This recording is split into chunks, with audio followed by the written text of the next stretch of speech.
This video will cover the basics of marching as specified in the Air Force Drill and Ceremonies Manual. The starting point for marching is the position of attention. In the picture, notice that the heels are together and toes are 45 degrees apart. Arms are against the sides with the thumb along the seam of the pants. Your head should be stationary and eyes should be caged on the horizon or just above it. No movement is permitted beyond blinking, breathing, and swallowing. The next position is parade rest. Notice that the feet are shoulder width apart and the arms are brought behind the back and hands are linked and cupped behind. If anything is in your hand, that hand will not be placed behind the back. When transitioning to parade rest, the right foot will remain planted while the left moves out to shoulder width. Guidon bearers extend their arm and the guidon forwards.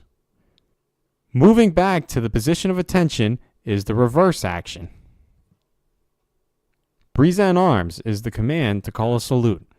The right hand is used in a hand salute. When saluting, ensure that the forearm and wrist remain straight and that the palm is turned inward slightly with the thumb tucked in and not visible from the front. The middle finger of the saluting hand is touching the brim of the hat if one is worn, or the tip of the eyebrow if a hat is not worn. If glasses are worn without a hat, the finger touches the upper corner of the glasses.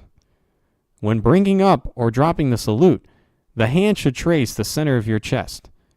For guidon bearers, the salute is performed by the guidon straight up on the command present and then lowers the guidon parallel to the ground on the command arms.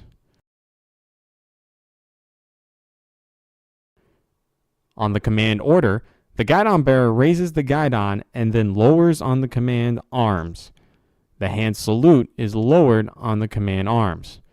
In both cases, everything else is the same as the position of attention. At the command of face, pivot on the heel of your right foot and toe of your left foot and turn to the right 90 degrees for a right face. The opposite is done for a left face. Arms remain pinned against your sides during the rotation.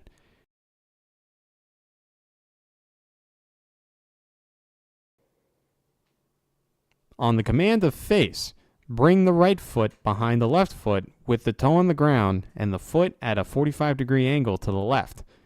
Without bending the knee of the right leg, pivot on the right toe and left heel. Then bring your left foot up to bring your feet together to the position of attention.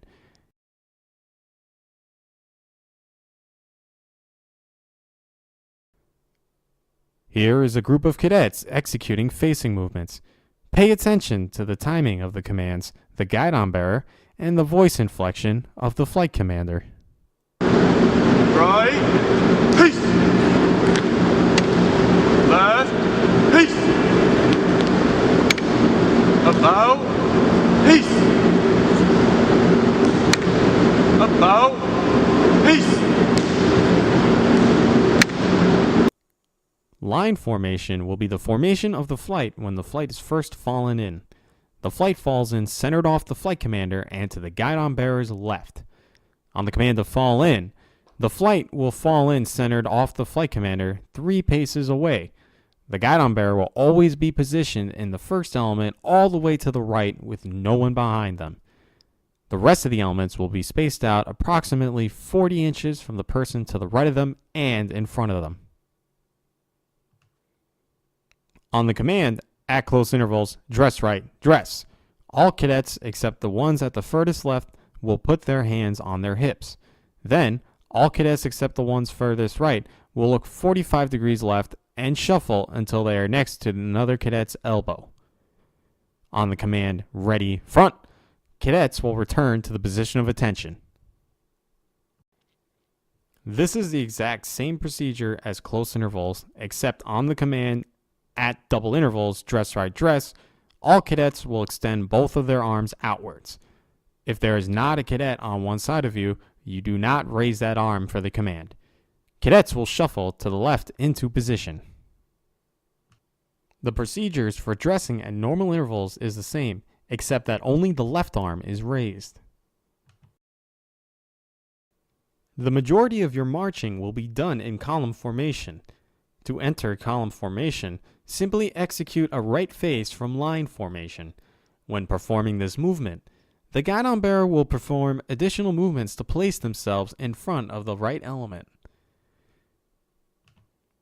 From any formation, forward march can be called. To do so, announce forward march at the pace you wish the flight to move at. Forward, push. 1, 2, 3, 4. 1, 2, 3, 4. Flight, halt. When marching, half steps can be called to slow down the flight. To execute this command, reduce the length of your steps by half, from 24 to 12 inches each, but continue the step in cadence. Column left can be used to direct your flight while keeping in column formation. This command can only be called in column formation. It is executed by calling column left, march, on the left step.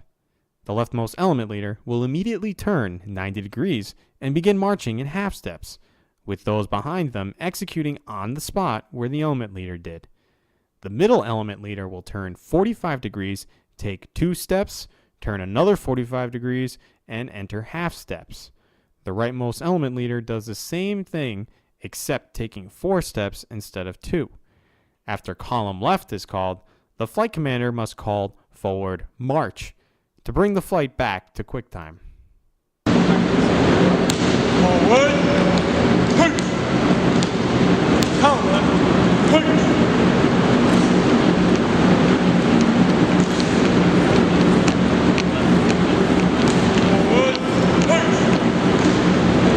Column half left is similar to column left, but the flight turns 45 degrees instead of 90. To execute this command, the flight commander calls column half left march. At this point, all element leaders turn 45 degrees to the left. Element leaders should take care to realign themselves quickly after the movement. This concludes our short video on marching basics. Please rewatch or ask your fellow cadets if you have any questions on marching. Remember that there is no substitute for real practice, whether in your dorm or at extra drill.